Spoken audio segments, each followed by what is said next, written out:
Hello friends, स्वागत है आपका अपने यूट्यूब चैनल दीप्ति एजुकेशन में। आज हम पढ़ने जा रहे हैं कक्षा 7वीं भाषा भारतीय हिंदी विशिष्ट। बच्चों, आज हम इसका पार्ट 3 का सॉल्यूशन करेंगे। पार्ट 3 का नाम है बच्चों आपका मेरी वसीयत। किसके ऊपर है ये है? तो यह जो है हमारे देश के महान पुरुष जवाहरलाल नेहरू के ऊपर है। चलिए बच्चों, सॉल्यूशन स्टार्ट करते हैं। सबसे पहले प्रश्न क्रमांक पहला दे रखा है आपको, निम्नलिखित प्रश्नों के उत्तर लिखिए। का प्रश्न है आपका, नेहरू जी ने अपने दोस्तों और साथियों के लिए क्या बातें कही हैं? तो इसका उत्तर है बच्चों आपका, नेहरू जी ने कहा है, बेशुमार दोस्तों और साथियों के मेरे ऊपर और भी ज़्यादा एहसान हैं। हम बड़े बड़े कामों में एक दूसरे के साथ रहे मिलजुल कर काम किया है।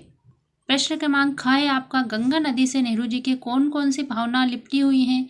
तो इसका उत्तर है बच्चों आपका, गंगा नदी से नेहरू जी की बचपन की यादें व भारतीय परंपरा की भावनाएं लिपटी हुई हैं। प्रश्न क्रमांक ग है आपका, नेहरू जी ने विभिन्न समय और मौसम पर गंगा का मनोहारी चित्रण किस प्रकार किया है? तो पहला पूछा है आपसे, सुबह के समय कैसे किया है? तो उन्होंने कहा है, सुबह की रोशनी में गंगा को मुस्कुराते उछलते कूदते देखा है। शाम के समय तो उन्होंने कहा है, शाम के साये में उदास काली सी चादर ओढ़े। फिर पूछा है सर्दी के समय, तो कहा है, भेद भरी जाड़े में सोता है ठंड, जाड़ों में सिमटी सी आहिस्ते बहती सुंदर धारा। अगला प्रश्न है आपका घ, नेहरू जी ने अपनी वसीयत में मरने के बाद भस्म को कहाँ कहाँ डाल देने की इच्छा व्यक्त की है? बच्चों, ये क्वेश्चन जो है आपका इम्पोर्टेंट है, एग्जाम में भी पूछा जाता है।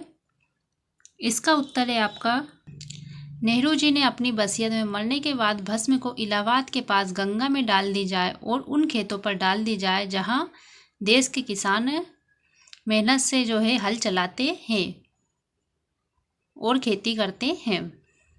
फिर अगले पेज क्रमांक जो है आपका 16, उस पर ऊपर दिया हुआ है आपको कि इस प्रकार ना और वी उपसर्ग जोड़कर शब्द बनाइए। ऐसे कामयाबी, तो उसमें ना जोड़ेंगे तो क्या है? ना कामयाबी। इसी तरह समझ ना समझ, काबिल ना काबिल, बालिग ना बालिग, मुमकिन ना मुमकिन।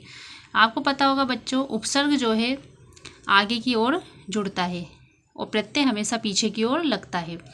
यहाँ पर है देश, तो वी जुड़ेगा तो क्या हो गया? विदेश। योग वियोग, जय विजय, राग विराग, ज्ञान विज्ञान।